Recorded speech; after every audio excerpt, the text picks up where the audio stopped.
दाखिला जो है वो टीवी के ऊपर आता है और कहता है कि 5 लोग जो हैं वो इधर से उधर हो सकते हैं, कोई मसला ही नहीं। अगर ये मामला बयानात तक रहता तो कोई हरज नहीं था। एमपीएस को 40 करोड़ रुपए में जो है वो खरीदा जा रहा है। कल हम ये एफिडेविट सुप्रीम कोर्ट में जमा करवाएंगे। हमारी जो अर्जदाश्त ये है, हमारी दरख्वास्त ये है और हमारा मुतालबा ये है कि फौरी तौर के ऊपर सुप्रीम कोर्ट जो इलीगल मीन्स इख्तियार करने का केस है, सेक्शन 171 है, 174 है गालिबन, उनके तहत आसिफ जरदारी को, अता तारड़ को फौरी तौर के ऊपर गिरफ्तार किया जाए, राना सनाउल्लाह को गिरफ्तार करके जेल में डाला जाए और इनके ऊपर इलेक्शंस में खरीदो फरोख्त के इल्जाम में मुकदमा चलाया जाए। तो फवाद चौधरी साहब रोना बंद कर दें। आप इल्जाम लगा रहे हैं कि हमने आपके एक एमपीए को 40 करोड़ रुपए ऑफर किया। मैं अल्लाह ताला को हाजिर नाजिर जान के कहता हूं कि अगर मैंने आपके इस एमपीए को, चौधरी मसूद जिनका नाम है, 40 करोड़ रुपया ऑफर किया हो तो अल्लाह ताला मुझ पर अपना अजाब और कहर नाजिल फरमाए। और अगर आप झूठे हैं तो ये भी दुआ करता हूं कि अल्लाह ताला आप पर अपना कहर और अजाब नाजिल फरमाए। ये चौधरी मसूद का इस्तीफा है। ये 3 अप्रैल 2022 का इस्तीफा है। अभी एक इस्तीफा आया है, हो सकता है इसके बाद मजीद भी आ जाए। अस्सलाम वालेकुम। प्रोग्राम कल तक के साथ मैं हूं इमरान सनाउल्लाह। साबिक सदर आसिफ अली जरदारी ने काफ लीग के सरबराह चौधरी शुजात हुसैन से मुलाकात तो कर ली, ताहम आज चौधरी शुजात हुसैन ने वज़ीर आला पंजाब के इंतखाब में परवेज़ इलाही की हिमायत का ऐलान कर दिया है। सवाल यह है कि क्या वज़ीर आला पंजाब के इंतखाब के लिए आसिफ अली जरदारी चौधरी शुजात हुसैन की हिमायत हासिल करने में नाकाम हो गए हैं या अब भी किसी सरप्राइज का इम्कान मौजूद है। दूसरी जानिब आज फवाद चौधरी ने यह दावा किया है कि उनके अरकान पंजाब असम्बली को खरीदने का शैतानी खेल शुरू हो चुका है और रहीम यार खान से उनका एक एमपीए 40 करोड़ रुपए लेकर तुर्की पहुंच चुका है। जबकि चेयरमैन तहरीक इंसाफ इमरान खान ने भी अपनी ट्वीट में कहा है कि आसिफ अली जरदारी हमारे एमपीएस को 50-50 करोड़ रुपए में खरीदने की कोशिश कर रहे हैं। क्या वाकई आसिफ अली जरदारी तहरीक इंसाफ के एमपीएस को खरीदने की कोशिश कर रहे हैं? प्रोग्राम में इस पर बात करेंगे।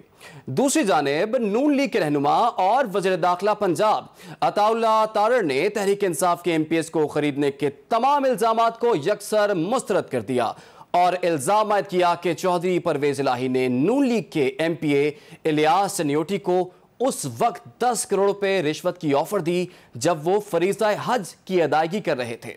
जबकि अब लीगी एमपीए इलियास सनियोटी ने इन इल्जामात की तस्दीक भी कर दी है कि उन्हें पीटीआई और काफ लीग की जानिब से 10 करोड़ रुपए की ऑफर की गई है।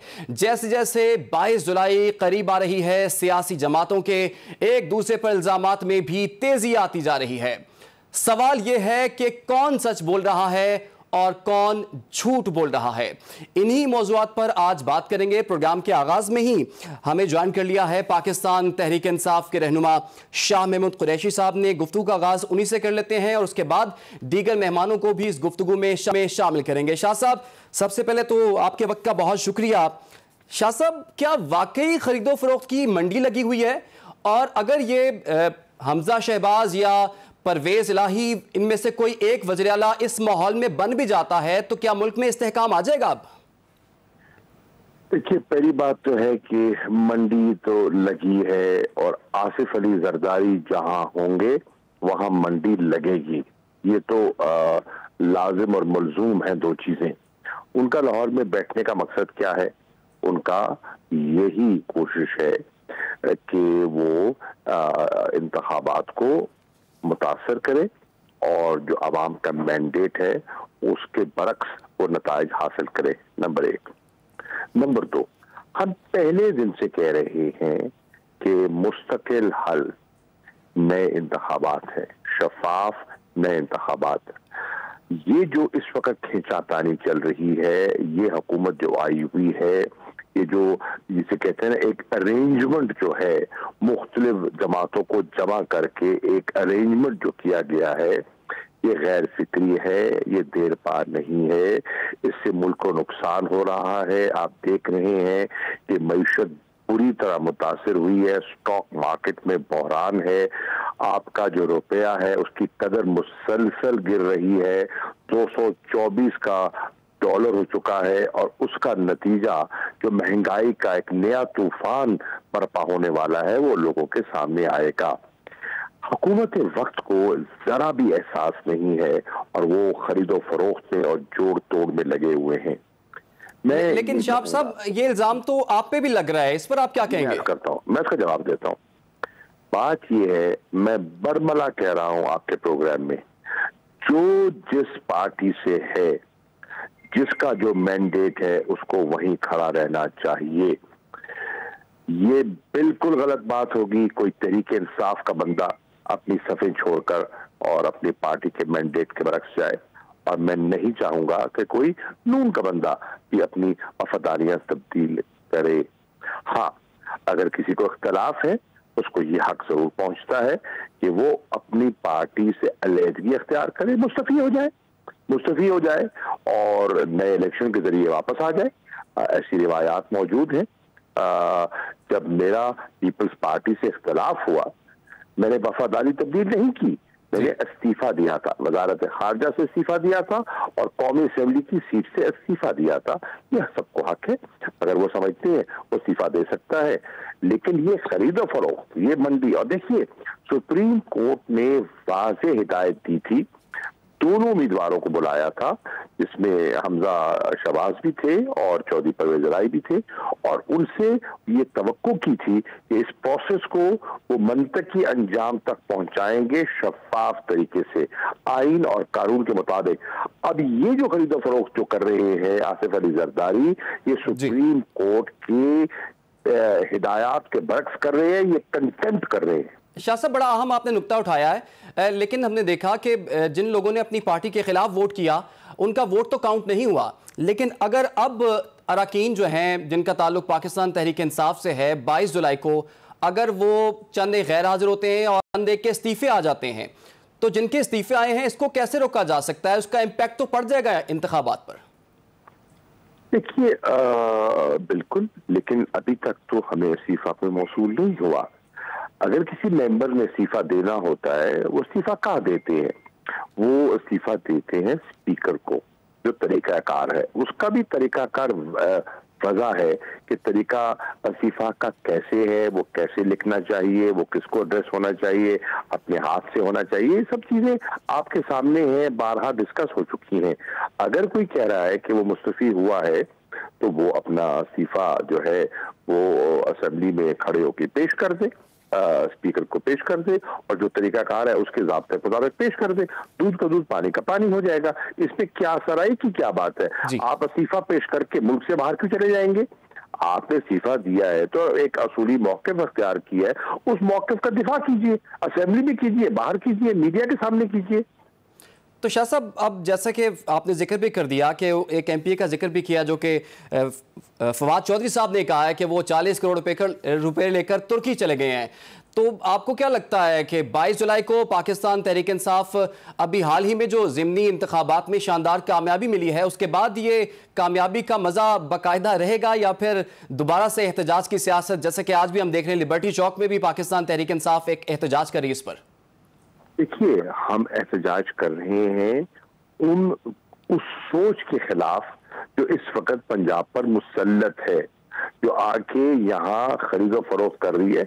हमारा एहतजाज खरीदो फरोख्त के खिलाफ है और होना भी चाहिए, और हर शहरी को इसका नोटिस लेना चाहिए, और वो लोग जो इसके पीछे हैं, वो कुव्वतें जो इसके पीछे हैं, उनको नफरत की निगाह से देखना चाहिए, उनको मुस्तरद करना चाहिए। मुल्क का दिवालिया इन्हें किया, मुल्क की साख इनने मुतासर की, सियासतदानों की साख इन्होंने मुतासर की, ऐसा हरगिज नहीं होना चाहिए। शाह साहब, आपने बड़ी असूलों की बात की है और बड़ी अच्छी आपने बात की है कि जो जिस पार्टी में है उस पार्टी में रहे, लेकिन हमने देखा कि पिछली गवर्नमेंट जब थी उस वक्त जब जहाज भर भर के पाकिस्तान तहरीक इंसाफ में शामिल हो रहे थे, तो क्या आज आप उस तमाम तर चीज़ों पे आप कहेंगे कि वो गलत हुआ, उस पर आप ये एक्सेप्ट करते हैं? पहली बात तो ये है कि एक बंदा आज़ाद मुंतखब होता है, उसको आईन और कानून इजाजत देता है कि एक स्पेसिफाइड पीरियड के अंदर वो किसी पार्टी में शामिल हो सकता है। ये कानून में, आईन में गुंजाइश मौजूद है, और उस दौरानिया के अंदर कोई अगर आया और शामिल हुआ तो ये बिल्कुल कानून के दायरे के अंदर हुआ, उसमें कोई गलत बात नहीं है। आपको राइट है, और उसके बाद कोई इंडिपेंडेंट रहना चाहे वो भी रह सकता है। कुछ लोग ऐसे भी थे जो वो इंडिपेंडेंट रहे। हमारे मुल्तान के एक एमपीए थे, वो इस गुंजाइश के बावजूद तहरीक इंसाफ में शामिल हो सकते थे, उन्होंने शामिल नहीं हुए, पूरी मराहत ली, पूरे फवायद लिए 4.25 साल हुकूमत से, लेकिन इंडिपेंडेंट रहे। लेकिन अभी मैं जो पूछना चाह रहा हूं आपसे कि मुस्लिम लीग नून के मेंबर सूबाई असम्बली हैं इलियास चनियोटी, उन्होंने दावा कर दिया कि पाकिस्तान तहरीक इंसाफ और काफ लीग ने उन्हें 10 करोड़ रुपए की ऑफर दी है, और ये ऑफर उस वक्त दी है जब वो हज कर रहे थे। तो ये भी बड़ा इल्जाम आप पर लग गया है कि आपकी तरफ से ऐसी कोई कोशिश की जा रही है? ये बिल्कुल क्या सराई है। हज पे किसी हाजी को किसी ने कहा ऑफर देनी होती है? चनियोटी साहब के पास कोई इसका सबूत है तो जरूर पेश करें। मैं नहीं समझता कि किसी हाजी को हज के दौरान इस किस्म की ऑफर की गई हो। मैं हैरान हूं, सुन के भी हैरान हूं। बड़े एक मुनासिब आदमी है, वो कैसे बात ये कर रहे हैं। तो शाह साहब, अब 2 ही दिन रह गए हैं, आपको क्या लगता है नंबर गेम आपके हक में जारी है, या जो हालिया ऑफर्स जिसका जिक्र आपने किया है मुबैना खरीदो फरोख्त, उसके बाद कुछ मामला बिगड़ा हुआ नजर आ रहा है आपको?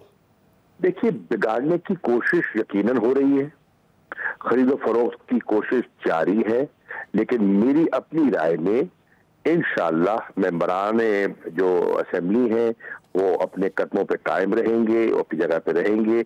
मेरी आज पार्लिमानी जो पार्टी है, मैं उनसे मिला, एक मीटिंग थी पंजाब असेंबली में, मैंने उसकी सदारत भी की, परवेज राई साहब भी तशरीफ फरमा थे, और हमारी ये मुश्तरका इजलास था जिसमें पीटीआई के लोग भी थे, जिसपे काफ लीग के लोग भी थे। जरदारी साहब तो कल चौधरी शुजात साहब के पास भी गए थे, और आपने देखा कि वो विक्ट्री का निशान बनाकर वहां से रवाना हुए, लेकिन चौधरी शुजात साहब ने उस पर ओस डाल दी और उन्होंने कहा आए जरूर लेकिन खाली हाथ लौटे, और उन्होंने चौधरी परवेज राय की हिमायत का ऐलान कर दिया।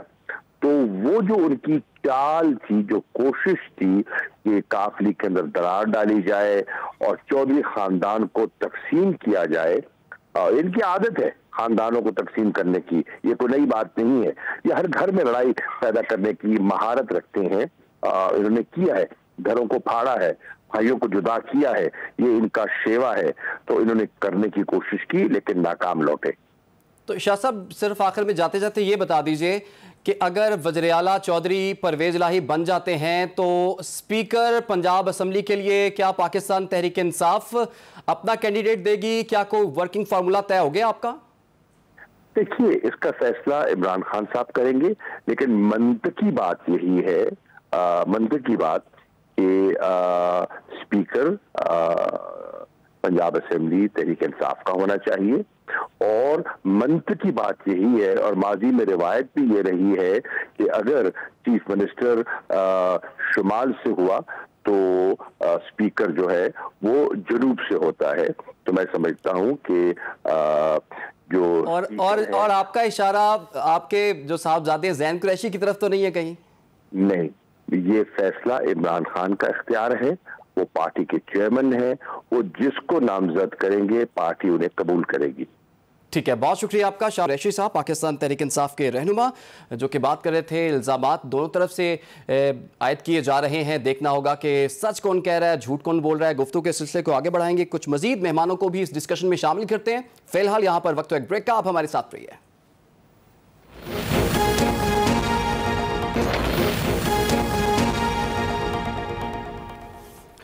एक मरतबा फिर से आपको खुश आमदीद कहते हैं। गुफ्तगू के सिलसिले को आगे बढ़ाएंगे। इस वक्त हमें ज्वाइन कर लिया है पाकिस्तान तहरीक इंसाफ की रहनुमा अंदलीब अब्बास साहिबा ने, उन्हें खुश आमदीद करेंगे।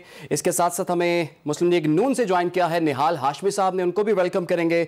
और इस्लामाबाद से हमारे साथ सीनियर एंकर पर्सन और सीनियर सहाफ़ी शौकत पराचा साहब मौजूद हैं। सबसे पहले मैं निहाल हाशमी साहब आपकी जानिब आऊँगा। बड़े इल्ज़ामात लग रहे हैं, 10-10, 20-20, 40-40, 50-50 करोड़ की ऑफर्स आपकी जानिब से एमपीएस को करवाई जा रही है। नंबर गेम तो आपके हक में नहीं है, तो फिर कैसे गिनती पूरी करेंगे अब आप? बिस्मिल्लाहिर्रहमानिर्रहीम। देखिए, नंबर गेम की बात नहीं होता है, पार्लिमानी सियासत के अपनी तौर तरीके हैं। मुझे लगता है कि जो पीटीआई है वो कोई नया कैंडिडेट लॉन्च करेगी इस सीएम के इलेक्शन में, और हो सकता है कि जैन कुरैशी साहब एज ए सीएम के कैंडिडेट के आए, तो इनके अपने इन हाउस नहीं order, house in not in order. और दूसरी बात है, बहुत सारे लोग पहले ही गुलजार साहब नाला थे और बहुत सारे लोग इनकी पॉलिसीज से परेशान थे, तो वो सारे लोग आपकी ये उम्मीदें रखी जाती है कि लोग जो अपनी सियासत अपने लोगों से जो वादे करके आए थे आज से 4 साल पहले कि हम हुकूमत में आएंगे तो हम बहुत कुछ रिलीफ करेंगे, मगर हुआ ये कि ना वहाँ पे सड़कें बनी, ना अस्पताल ठीक हुआ, ना स्कूल का मामला ठीक हुआ, तालीमी निज़ाम ठीक हुआ, ना सेवरेज का निज़ाम ठीक हुआ, ना पानी की वो जो शहबाज साहब के दौर में वाटर स्कीम था वो उस तरह के लेवल पर भी काम हुआ। ठीक है निहाल हाशमी साहब, वो तो बात दुरुस्त है, लेकिन अभी तो 2 दिनों की बात है कि आप वज़ारत आला पंजाब के लिए नंबर्स कैसे पूरे करेंगे अपने? देखिए, ये पार्लिमानी गेम्स में जैसे पीटीआई ने पूरे किए थे 2018 में, वैसे हम भी पूरे करेंगे इंशाअल्लाह ताला। पीटीआई के नंबर गेम्स तो पूरे नहीं थे ना, हम तो बड़ी पार्लिमानी, सबसे बड़ी पार्लिमानी पार्टी हम थे। और क्या उस वक्त जब उनके नंबर्स पूरे हुए थे वो बात दुरुस्त थी जो आज आप कह रहे हैं कि हम भी वैसे करेंगे? देखिए, सबसे बड़ी पार्लिमानी पार्टी पीएमएलएन थी, मगर जब वोटिंग हुआ तो जो पीटीआई तो आजाद लोग थे, जो दीगर पार्टियां थी, उन सब ने सपोर्ट कर दिया। तो ऑब्वियसली जब देखिए ना वोट की गिनती होती है, यहाँ पे पार्टी की गिनती नहीं होती है किसको कितने वोट पड़े हैं, तो वोट उस वक्त मुख्तार साहब के हक में ज्यादा आ गए तो मुख्तार साहब वजीर आला बन गए। अब अगर फिर वोट की गिनती हुई और वोट हमजा साहब के हक में ज्यादा आएंगे तो फिर यकीनन हमजा साहब ही वजीर आला होंगे ना, कोई और नहीं हो। लेकिन निहाल हाशमी साहब वोट ज्यादा आ नहीं सकते ना, वोट तो ज्यादा आ ही नहीं सकते, क्योंकि अभी आप सुप्रीम कोर्ट का फैसला भी आपने देख लिया है कि वो तो वोट काउंट ही नहीं होगा। या तो तमाम जो एमपीएस हैं वो कुछ गायब होंगे, कुछ को इमरजेंसी होगी, कुछ बाहर के मुल्क जाएंगे, या फिर वो अपना रेजिग्नेशन दे देंगे। तो ये तमाम तर सूरत हाल आपको लगता है जमहूरी तरीका है सारा? देखिए, जमहूरियत में अगर इसकी ममानियत होती तो फिर ये तरीका नहीं अडॉप्ट किया जाता, मगर इसकी ममानियत भी नहीं है। It's not one of the best, ठीक, it's not one of the best kind of जमहूरियत, बट इट इज जमहूरियत। ठीक हो गया, मैं आगे बढ़ता हूँ। शौकत वराचा साहब, आपने गुफ्तगू भी सुन ली निहाल हाशमी साहब की, वो कह रहे हैं इसकी ममानियत नहीं है, और किसी हद तक हमने देखा कि अब इसके फ़ज़ाइल भी बयान किए जा रहे हैं कि नंबर गेम किस तरह से पूरी हो सकती है, जमहूरियत में इसकी भी गुंजाइश मौजूद है। आपको क्या लगता है किस तरफ जारी नंबर गेम? अब तो 22 आ गया, कोई 1 महीना हम दूर नहीं है, 22 कब है, परसों है, लेकिन कोशिशें हो रही हैं। जैसे एक आदमी बाहर चला गया या पता नहीं कहीं छुप गया और उस पर इल्ज़ाम भी लग गया 40 करोड़ का, तो कोशिशें हो रही हैं। क्या कामयाब हो जाएंगी कोशिशें? क्या पीटीआई के लोग इतने वीक हैं कि वो बिक जाएंगे, झुक जाएंगे या भाग जाएंगे? स्पेशली पंजाब का जो रिज़ल्ट आया है उसके बाद तो कम से कम ऐसा विजिबल होकर पार्टी के खिलाफ वोट देना या पार्टी डायरेक्शन की खिलाफ वर्जी करना बड़ा मुश्किल नज़र आता है। आज भी रहीम यार खान में उस चौधरी मसूद के घर के बाहर हंगामा हुआ, लोग पहुंच गए थे, तो एक तरह का डिटेरेंस तो बना है। लेकिन क्रूड रियलिटी जो पाकिस्तान की पॉलिटिक्स की है उसमें यही है कि कुछ भी हो सकता है। 2018 की एग्जाम्पल भी ठीक है, आरटीएस फेल हुआ था, ये लोग जीत गए थे और अब वही लोग 20 हार गए, तो इसका मतलब है कि ये उस वक्त भी नहीं जीते थे, उस वक्त भी ऐसे ही आ गए थे। अब अगर पीटीआई के लोग डट जाते हैं, वक्त है उनके लिए, उन्होंने अभी पंजाब में 15 सीटें जीती हैं, वक्त है उनके लिए वो खड़े हो जाएं। अगर कोई ल्योर कर रहा है, कोई पैसे देने की कोशिश कर रहा है, कोई डरा रहा है, ना उन्हें डरना चाहिए, ना उन्हें पैसे लेने चाहिए, ना झुकना चाहिए। तो पार्टी उनको ये कह रही है। हाँ, ये बात ज़रूर है कि जमहूरियत की जब हम बात करते हैं, पार्लिमान की बात करते हैं, तो पीटीआई सिर्फ 10 सीटों वालों को चीफ मिनिस्ट्री दे रही है। काश अपनी पार्टी के अंदर से देते, लेकिन उनकी एडजस्टमेंट है, हर पार्टी को हक हासिल है। मुझे ज़ाती तौर पर कल का दिन जो है बड़ा क्रूशल लगता है। कल शाम तक सूरत हाल ज्यादा वादे हो जाएगी। बज़ाहिर तो अभी पीटीआई के नंबर पूरे हैं। आज कुछ भी हो सकता है, आरटीएस भी बैठा था और अब भी कुछ ना कुछ हो सकता है। क्या ये भी हो सकता है कि मुल्क में इस्तेहकाम आए इन इलेक्शंस के बाद, या अदम इस्तेहकाम मजीद बढ़ेगा? अब इमरान सनाउल्लाह साहब, काश आपकी बात का पहला हिस्सा मैं एग्री कर लेता। मेरी भी यही ख्वाहिश है कि इस्तेहकाम आए, लेकिन कल का इलेक्शन जो है, परसों का इलेक्शन जो है, इस्तेहकाम की तरफ नहीं हम जा रहे। वो कहते हैं ना कि हाथियों की लड़ाई में गन्ने के खेत का नुकसान होता है, तो हमारा नुकसान ही होगा। कल परसों जो भी रिज़ल्ट आए, मसलन आपने चूँकि पूछ ही लिया है, अगर परसों परवेज़ इलाही बन जाते हैं वज़ीर आला, तो फिर तो फैज़ाबाद तक आने में कोई रुकावट नहीं है। फिर तो पंजाब गवर्नमेंट जो है वो फैसिलिटेट करेगी फैज़ाबाद बंद कराने में। उधर से तरनौल तक बंद हो जाएगा, इस्लामाबाद, और फिर दबाव आएगा कि जी फौरी इलेक्शन का ऐलान किया जाए। फिर 15-20 दिन, 1 महीना, 2 महीने डू एंड डाई की सूरत हाल है। यहाँ आखिरी मार्का समझ के लड़ाई जारी है। काश ऐसा ना हो हमारे मुल्क में। काश मैं आपके पहले हिस्से से एग्री कर सकूं कि इस्तेहकाम आ जाएगा, नॉर्मल हो जाएगा। आपको आने वाले दिनों में इस्तेहकाम आता हुआ नजर नहीं आ रहा। आगे बढ़ता हूं। अंदलीब साहिबा, जैसे कि एक बड़े अरसे से पाकिस्तान तहरीक इंसाफ का यही नारा है, डट के खड़ा है कप्तान। ये बताइए, आपके 188 जो लोग हैं, एमपीएस हैं, वो भी डट के खड़े हुए हैं। एक तो अप्रोच ये है कि उनको खरीदने की कोशिश की जा रही है, और दूसरी तरफ हम ये भी कह सकते हैं कि वो बिकने के लिए भी कुछ लोग तैयार बैठे हुए हैं। क्या लग रहा है आपको, 188 पूरे आपके? शुक्रिया इमरान। सबसे पहली बात तो ये है कि ये वाकई एक तारीख है, और ये आप सबने मानी, हमारी ऑपोजिशन ने भी मानी कि आज तक नहीं ये हुआ कि सारे इदारे, neutral, election commission, police, FIA, 15 parties, सारे के सारे एक तरफ, और हम अकेले, और 22 करोड़ अवाम, और 22 करोड़ अवाम ने डिफीट कर दिया। जो कि सही जमहूरियत ये होती है कि अवाम की ताकत इन सब की ताकतों से ज़्यादा होती है। तो जब ये हो गए हैं, ये हार गए हैं, अब मसला जो है वो मेरे आप से बढ़ गया है। 22 तारीख है, अब ये जो है खरीदो फरोख्त आ गए हैं, व्यापारी आ गए हैं, पुराने इनका एक्सपीरियंस है, ये लोगों की कीमतें लगाते हैं। इन्होंने कट रखा हुआ था, आपको पता ही है। कट गई है बात। अंदलीब साहिबा से राब्ता कटा है, मैं दरख्वास्त करूंगा कि उनसे राब्ता दोबारा से। अब आवाज़ आ रही है। अच्छा अंदलीब साहिबा, जैसे कि आपने कहा कि एक मंडी लगी हुई है, ये इल्ज़ाम तो आप पर भी लग रहा है कि आप भी लोगों को खरीदने की कोशिश कर रहे हैं, और जलील शरफपुरी का भी हाल ही में इस्तीफ़ा आया है, कुछ मजीद लोगों से भी बातचीत चल रही है।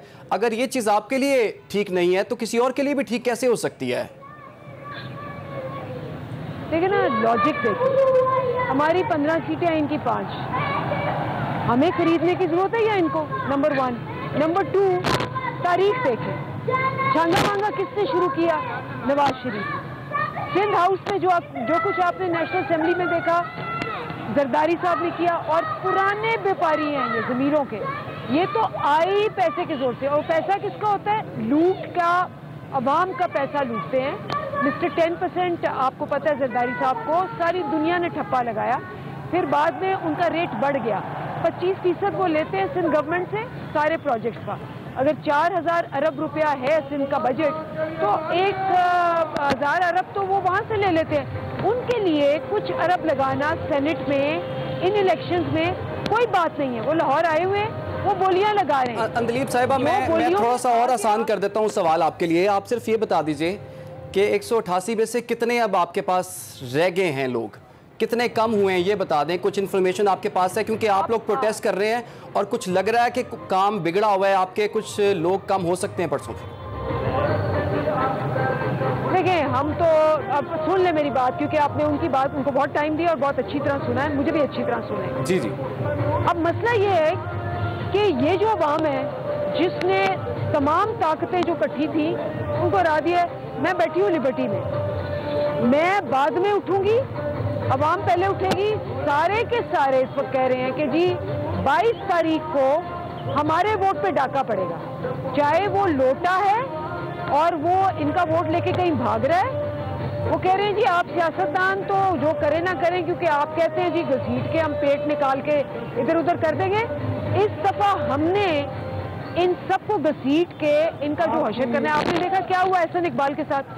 अच्छा, यहाँ तो उन्होंने प्रेशर डाल के उनको उनसे माफी मांग ली। अमेरिका गए, अमेरिका में क्या हुआ उनके साथ, ये कहीं जाने के काबिल नहीं रहेंगे, ये अपने घरों से नहीं निकल सकते। लेकिन साहिबा, इम्तिहान उनके घरों से निकलने का थोड़ी है। इम्तिहान तो ये है कि वज़ारत आला का कैंडिडेट कौन है आपकी तरफ से, और क्या वो कामयाब होगा भी या नहीं, आप किस तरह से अपने बंदे पूरे करेंगे, ये बताएं सिर्फ। नहीं, आप खुद कह रहे हैं 188 बंदे हैं। अगर 188 बंदे हैं और हम कह रहे हैं कि 188 हैं, एक आध उसमें से चला भी जाए तो कोई फर्क नहीं पड़ता। हमारे नंबर्स तो पूरे हैं। हाँ, किसी ने उन नंबर्स पे डाका मारा, उनकी मवेशी मंडी लगाई, तो उसके बाद आपको पता है श्रीलंका का आप भूल जाएंगे, क्योंकि मेरे आपसे आगे निकल चुका है मामला। ये मामला अब अवाम के हाथों में है, और अवाम इस वक्त मेरे इर्द गिर्द खड़ी है और तैयार खड़ी है कि जी 22 को हमने देखना है। अगर हमारे वोट के साथ कुछ किया गया तो हम सबसे पहले वहां पहुंचेंगे। मैं, पुलिस, FIA, न्यूट्रल्स, फौज, ये सब बेबस हो जाएंगे। ठीक है अंजलि, अब्बास साहिबा यही कह रही हैं कि अवाम ने इस चीज़ का नोटिस ले लिया है, लेकिन इस वक्त सबसे अहम सवाल यही है कि फ्लोर क्रॉसिंग का रास्ता किस तरह से रोका जाए, इसका सद्देबाब कैसे मुमकिन है। अपने पैनलिस्ट से हम इसी पर अगले हिस्से में बात करेंगे। फिलहाल यहाँ पर वक्त एक ब्रेक का।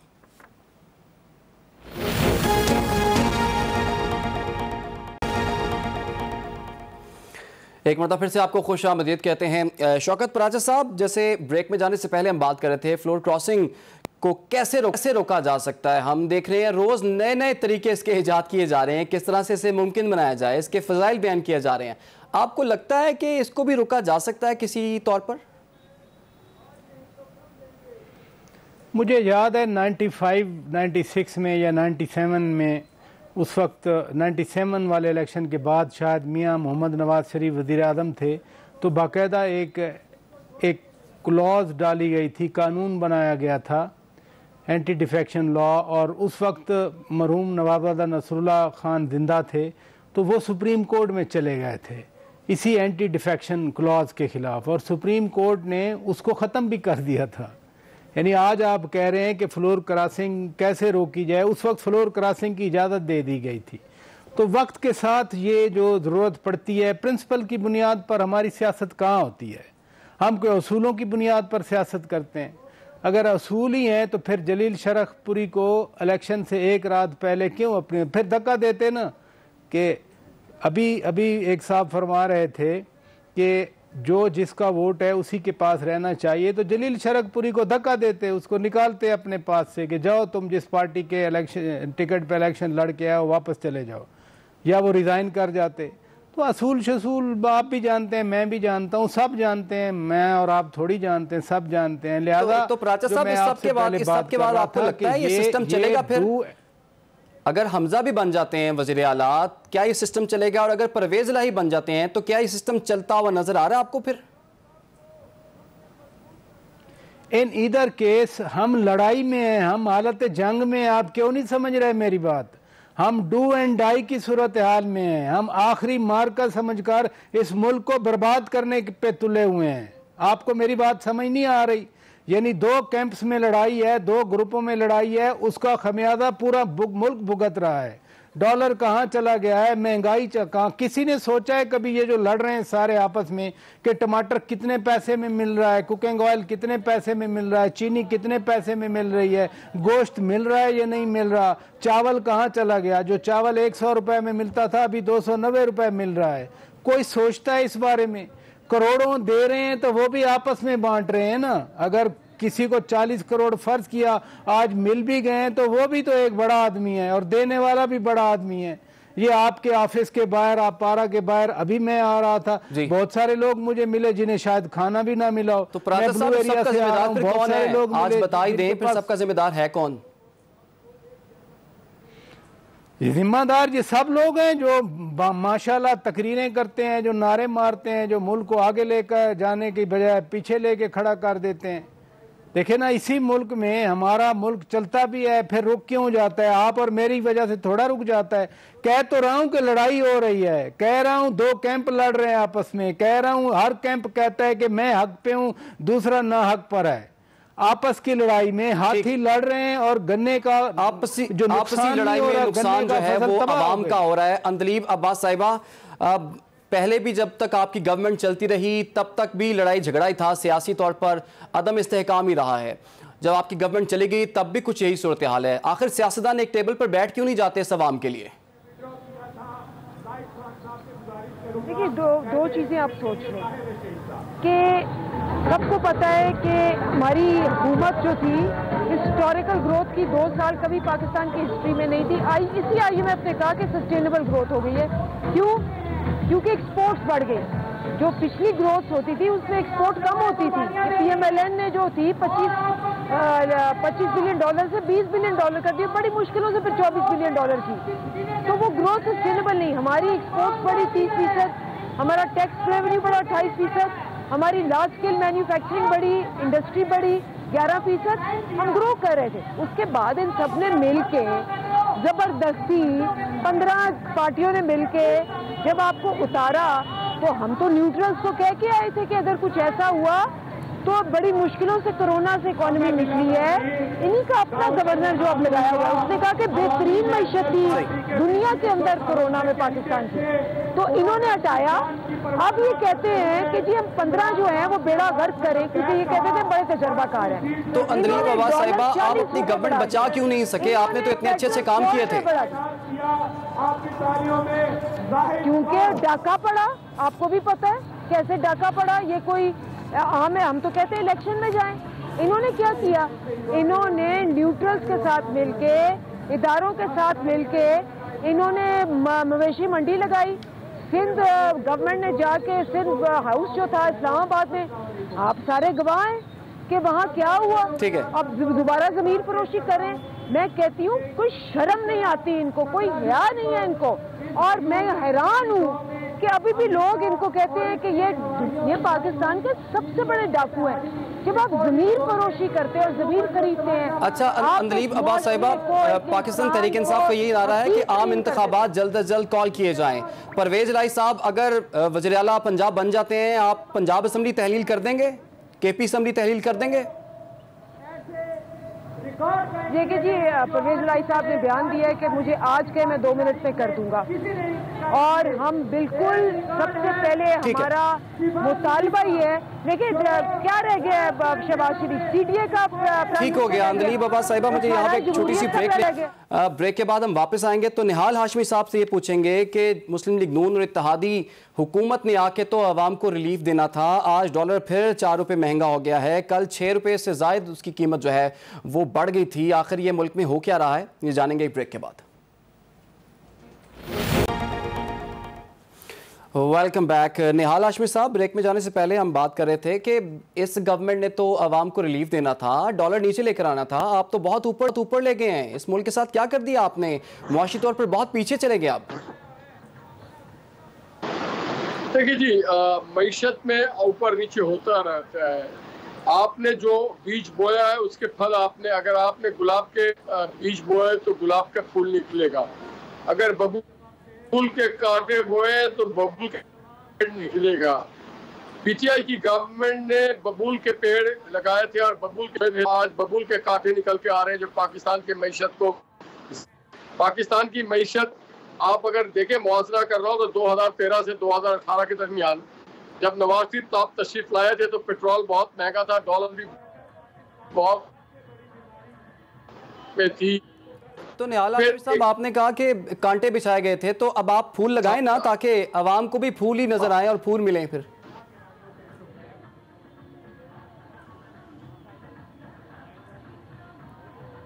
निहाल हाशमी साहब जो है वो, उनसे हमारा राब्ता हम दोबारा करने की कोशिश करते हैं। शौकत पराचा साहब, कोई भी ये मानने के लिए तैयार नहीं है कि उनकी गवर्नमेंट में कुछ हुआ था।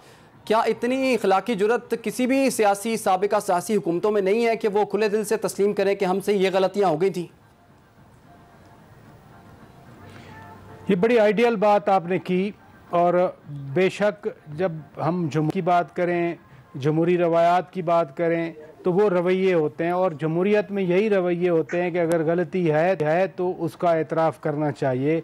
लेकिन यहाँ तो जमहूरियत तो है ही नहीं। मैं तो बार बार आपसे कह रहा हूँ, यहाँ कभी कहा जाता है हम इनकलाब ला रहे हैं, कभी कहा जाता है हम जिहाद कर रहे हैं, दूसरी साइड कहती है कि नाअहली थी, नालायकी थी, कुछ काम नहीं आता था। हम तो भाई टकराव के दरमियान फंसे हुए हैं। अगर टॉक शो शाम में मैं खुद भी शो करता हूँ, मुझे हर वक्त यही फील होता है कि दो मुतहारब कुव्वतें हैं जो एक दूसरे को कुचलने की कोशिश कर रही हैं। क्या किया जा सकता है? क्या एक साइड समझती है कि दूसरी को ख़त्म कर दिया जाएगा, ख़त्म कर सकती है वो? मैं खुद पॉलिटिक्स को 25-30 साल से मॉनिटर कर रहा हूँ। बड़ी बार यहाँ पर नारे लगे कि बाकी फना हो गए, ख़त्म हो गए, हम भी बच गए हैं, लेकिन सब बरकरार हैं। तो इसी से ही सबक सीख लेना चाहिए कि भाई हर एक ने सरवाइव करना है। Let's decide on a minimum common agenda कि हम क्या किसी एक नुक्ते पे बैठ सकते हैं। नुक्ता तो है, आपके पास आइन है, उसी की पासदारी हो जाए, उसी के मुताबिक चला जाए। लेकिन हर वक्त हर साइड अपना अपना कोई ना कोई ट्विस्ट दे के अपनी आपने बड़ी अहम निशानदेही की है। बहुत शुक्रिया रौकत पराचा साहब। प्रोग्राम का वक्त खत्म हो चुका है। निहाल हाशमी साहब हमारे साथ मौजूद थे, अंदलीब अब्बास साहिबा हमारे साथ मौजूद थी, और बड़ा अहम नुक्ता जाते जाते हम ये छोड़े जा रहे हैं कि सियासतदान जो हैं वो दो मुल्कों में अगर जंग हो तब भी टेबल पर वो मसला तय हो सकता है, लेकिन पाकिस्तान के सियासतदान एक टेबल पर बैठकर इस कौम के लिए, इस मुल्क के लिए कुछ अच्छी चीज़ तय करने के शायद काबिल नहीं है, या फिर ये करना ही नहीं चाहते। इजाज़त दीजिए, अल्लाह हाफ़िज़।